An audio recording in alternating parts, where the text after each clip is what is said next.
Nasurpresa sina Michelle, Aaron, Elma at Moy nang pagbalik nila galing sa isla. Iba't ibang projects na ang nakahanda para sa kanila.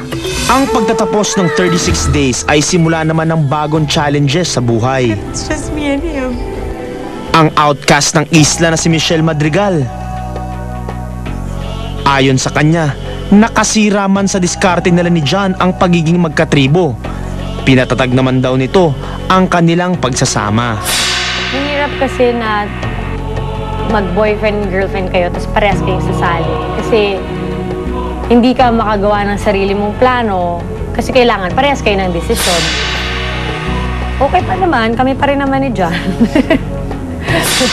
Kahit after na napanood namin, kami pa rin naman, awa ng Diyos.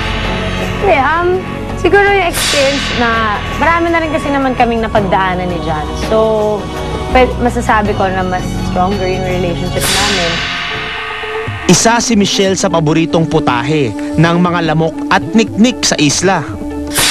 Mahirap na masaya kasi syempre mahirap dahil lahat naman kami hindi kami sanay na matulog ng masa, hindi kumakain, tapos puro kagat ng lamok tsaka mga insects. So, sobrang hirap.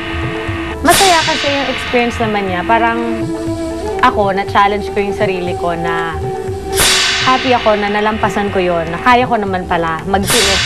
Pero, nabigyan pa rin siya ng pagkakataong maging cover ng isang sexy magazine kasama ang kanyang kapatid at bumisitang loved one sa isla na si Era Madrigal.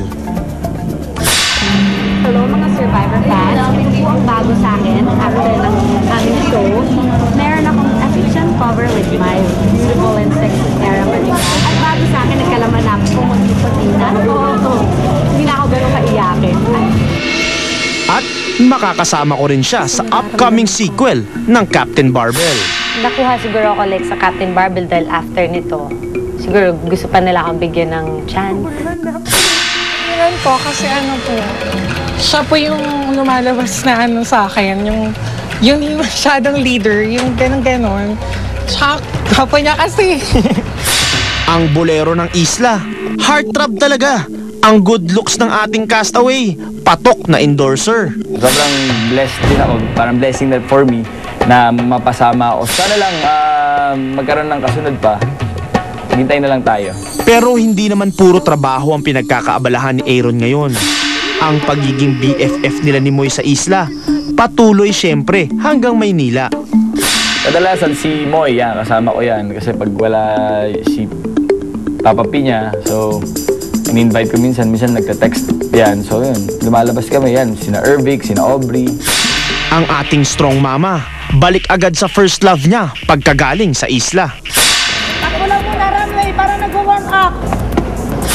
Sa ngayon po, continuous lang yung training namin dahil ako, next year pa po na yung World Master sa Sacramento US po gaganapin. Si Daddy Jojo naman, super proud at walang tulak kabigin sa performance ng kanyang darling. So really proud kasi we're not expecting na papasok sa top 10, no? Kasi based on kanya, threat kagad siya kasi sabihin nila Olympian to, gold medalist to, malakas to. Heto ang latest mga katribo. Papasukin na nga ba ni Nanay Elma ang mundo ng showbiz?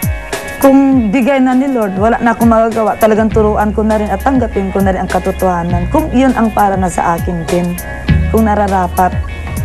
Astig talaga itong si Mama Elma. Biruin nyo, kinuha siyang gumanap sa isang indie film na base rin sa kanyang buhay. Sige yan sa kanya na i-develop natin yung talent mo. Thank you, Mama El! Ikaw ang idol namin! Ang Yayang Palaban, hindi lang basta yaya ngayon. Kahit nagpakalbo, celebrity na rin at may sarili ng fans. Maraming nagbago kasi kilala ko ng mga tao.